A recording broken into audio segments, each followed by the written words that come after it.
आपने सही समझा, हम बात कर रहे हैं कोरोना की। इस महामारी में हमारे बहुत सारे लोगों की जान चली गई। बहुत सारे लोगों ने इस भयानक महामारी में अपनों को खो दिया। लेकिन अब ये महामारी कब तक हमारे भारत देश से चली जाएगी, इस पर सबसे सटीक और सही भविष्यवाणी करने के लिए हमारे साथ स्टूडियो में मौजूद हैं आचार्य राजीव शुक्ला जी।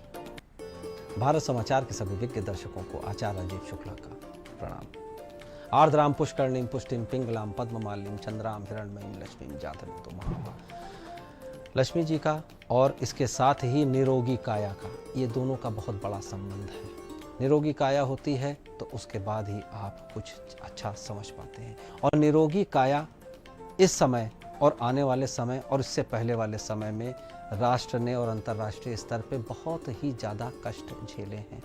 बहुत ज़्यादा संवेदनाएं हम सब लोगों की उनके साथ हैं जिन्होंने इस प्रकार की बीमारी यानी कोरोना नामक बीमारी की पहली और दूसरी लहर को झेला और उसमें कष्ट, भरपूर कष्ट उठाए। लेकिन अब ये सवाल उठता है कि अगर ये बीमारी की पहली और दूसरी लहर है तो क्या इसकी लहर लगातार आती रहेंगी या कभी ये अंतिम भी इसका देखने को मिलेगा या इसकी लहर ख़त्म भी होगी या आने वाले समय में कब राहत मिलने वाली है। तो भारतवर्ष की दृष्टि से अगर हम देखें तो वृषभ लग्न और कर्क राशि है भारतवर्ष की। और इस देश में अगर बात करें तो ये जो राहु केतु से जनित रोग इत्यादि होते हैं, महामारियां आती हैं विशेष रूप से। तो जब राहु केतु उच्च के थे मिथुन राशि के और धनु राशि के, तब इसका प्रादुर्भाव हुआ।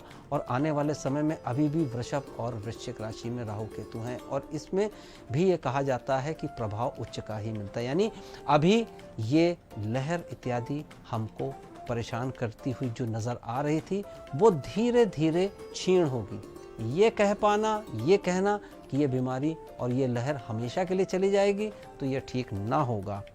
लेकिन भारतवर्ष से अगर हम बात करते हैं कि कब जाएगी ये कोरोना की बीमारी, तो ये अन्य बीमारी की तरह हो जाएगी और इसका मॉर्टेलिटी रेट या इससे मरने वालों की या हताहत होने वालों की संख्या लगातार नगण्य होती चली जाएगी, लगभग 0% पे पहुंच जाएगी।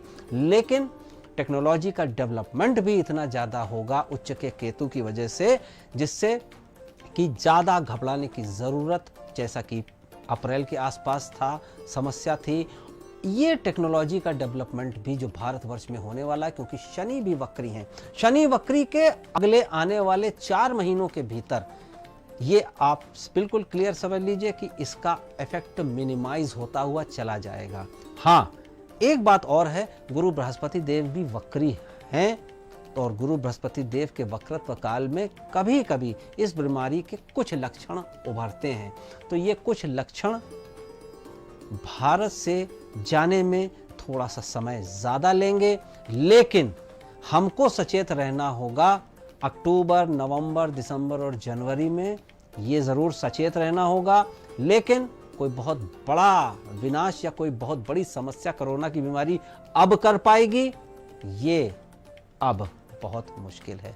इसलिए अच्छी खबर यह है ज्योतिषीय आकलन के हिसाब से कि अब धीरे धीरे करके ये बीमारी अन्य बीमारी की तरह हो जाएगी, डाइल्यूट होती चली जाएगी और तीसरी वेव जो भी है आएगी, लेकिन लक्षण बहुत ही कम होंगे या ना के बराबर होंगे।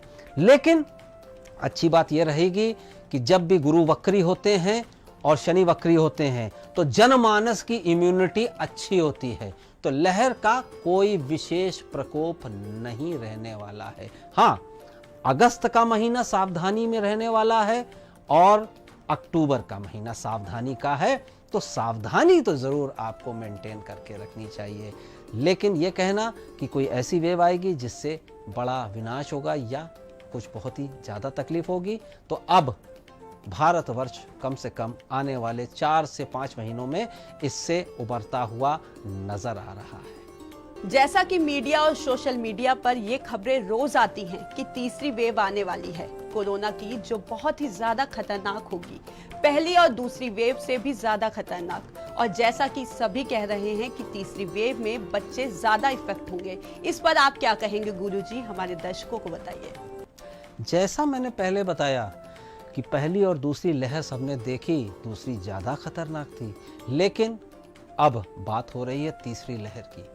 तो ये लहर सबसे पहले मैं बता दूं कि बहुत ज़्यादा मॉर्टेलिटी या बहुत मिनिमाइज मॉर्टेलिटी वाली है, ज़्यादा मॉर्टेलिटी नहीं होगी, यानी लोगों को जान माल का खतरा नहीं हो। लेकिन अभिभावक लोग बहुत परेशान हैं कि किस प्रकार से हमें बच्चों को बचाना है। तो बच्चों के संबंध में मैं बिल्कुल स्पष्ट कर दूं कि बच्चों के ऊपर कोई बड़ी समस्या नहीं आएगी। हाँ, जो एक मौसमी प्रकोप होता है, एक नॉर्मल जो प्रकोप होता है, एक नॉर्मल जो वायरल होता है, उस प्रकार का कुछ प्रकोप देखा जा सकता है अगस्त के महीने में, सितंबर को छोड़ के फिर अक्टूबर के महीने में, और फिर मैंने जैसा बताया अक्टूबर, नवंबर, दिसंबर, जनवरी और फरवरी। तो नवंबर, दिसंबर, जनवरी तक विशेष रूप से, चूंकि मौसम भी वैसा होगा तो बच्चों को बचाने की जरूरत रहेगी। लेकिन कोरोना की लहर से बच्चों को कोई ऐसा विशेष नुकसान नहीं होने जा रहा है।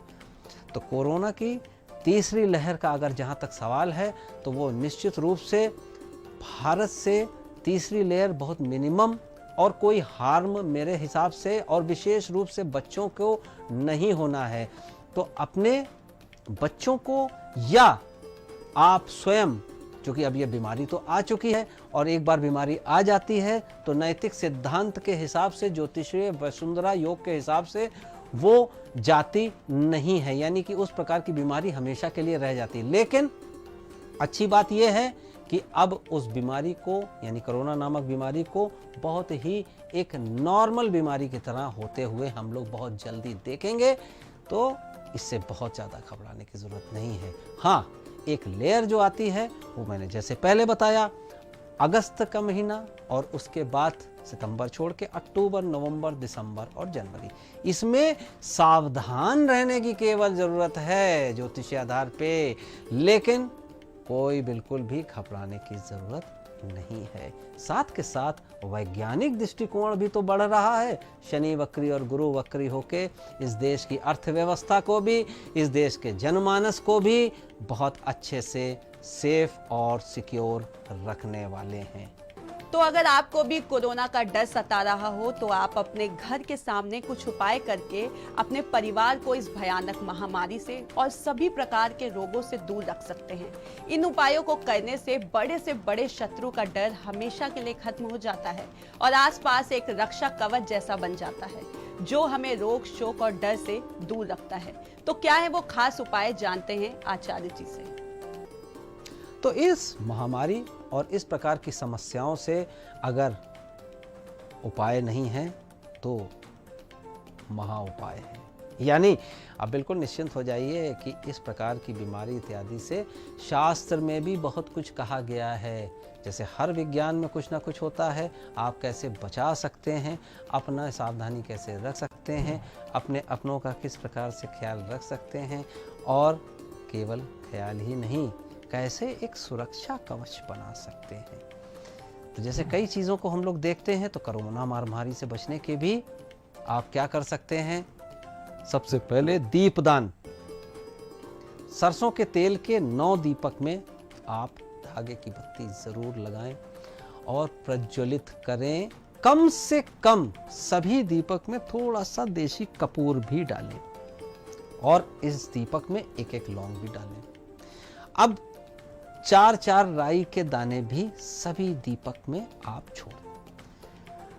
ओम हुन हुन हुन हनुमते नमः का उच्चारण करें। अब इसका प्रैक्टिकल ये है कि इसमें से 2 दीपक घर के मुख्य द्वार पर आप रख दें, यानी आपका जो मेन गेट है बाहर से आने। 1 दीपक तुलसी में और 1 रसोई घर में, 1 अपने छत पे। ये जहां जहां भी दीपक रहेंगे, इसमें 4 दीपकों को घर की छत पर हर एक कोने में भी आप रख दें। सुनने में लग रहा होगा कि किस प्रकार का ये उपाय है। कोरोना महामारी और शत्रुओं से रक्षा होगी। अब हमारा शत्रु कौन है? शत्रु ये हैं कि जो वातावरण से आते हुए आने वाले जो कीटाणु इत्यादि हैं। और जब कपूर इत्यादि, राई इत्यादि और दीपक जलता है, अखंड ज्योति जहाँ जहाँ जलती है, तो वहाँ एक पर्टिकुलर ऑरे में बैक्टीरिया, फंगल इन्फेक्शन और वायरल इन्फेक्शन नहीं आता। ये साइंटिफिक उपाय भी है। सुनने में लगता होगा दीपक जला के क्या होगा, लेकिन करके देखेंगे तो अपना कम से कम अपना घर आप सुरक्षित, एक प्रकार से ये वातावरण का सैनिटाइजेशन आप करने के लिए दीपदान कर रहे हैं। इसमें साइंटिफिक पदार्थ भी हैं, राई में, लौंग में और कपूर में ऐसे तरीके के अवयव होते हैं जो इस प्रकार के इन्फेक्शन प्रोड्यूसिंग वायरल, बैक्टीरियल और इन्फेक्शन को, फंगल इन्फेक्शन को बहुत ज़्यादा नहीं तो कम से कम सिक्योर तो ज़रूर रखते हैं। और इसी के साथ आप अन्य चीज़ों को भी पालन करें, कोरोना अप्रोप्रिएट बिहेवियर का पालन करें तो आप देखेंगे कितना लाभ होगा। और महामृत्युंजय मंत्र का तो अपना अलग महत्व है। इसको करने से आत्मविश्वास, अंदर की इम्यूनिटी, भय इत्यादि दूर होता है। तो ये सारी चीज़ें अगर आप करेंगे और देखन में छोटे लगें, घाव करे गंभीर, लगता है कि बहुत छोटे छोटे उपाय हैं, लेकिन जो जो करके देखेगा उसको इसका लाभ निश्चित रूप से मिलेगा। तो बिल्कुल भय मुक्त होके और अपने जो भी हमारी पारंपरिक पद्धतियां हैं उसका ध्यान रखते हुए आयुर्वेद इत्यादि इत्यादि आप देखेंगे इस सब चीज़ों के ऊपर हम कैसे विजय प्राप्त करते हैं। अब समय है ये जानने का कि किस समय पर करने हैं आपको अपने सबसे जरूरी काम। क्या कहता है आज का पंचांग, जानते हैं गुरुजी से। दिनांक 28 जून 2021, चतुर्थी तिथि का मान लगा हुआ है, धनिष्ठा नक्षत्र और ये एक पंचक नक्षत्र है। पंचक प्रारंभ है, ज्येष्ठ मास, कृष्ण पक्ष, राहु काल 7:10 से 8:54 तक, शुभ समय अभिजीत काल 11:56 से 12:52 तक, सिद्ध है, शुद्ध है। अपनी सभी प्रकार की समस्याओं के समाधान के लिए आप आचार्य राजीव शुक्ला जी से संपर्क कर सकते हैं। गुरुजी का कांटेक्ट नंबर है 8004036524। आप ईमेल के जरिए भी गुरुजी से अपने प्रश्न पूछ सकते हैं। गुरुजी की ईमेल आईडी है rajivshuklaonline@gmail.com। आज के इस खास कार्यक्रम में बस इतना ही। हम फिर हाजिर होंगे कुछ और नई जानकारी के साथ। तब तक देश और दुनिया की तमाम बड़ी खबरों के लिए देखते रहिए भारत समाचार।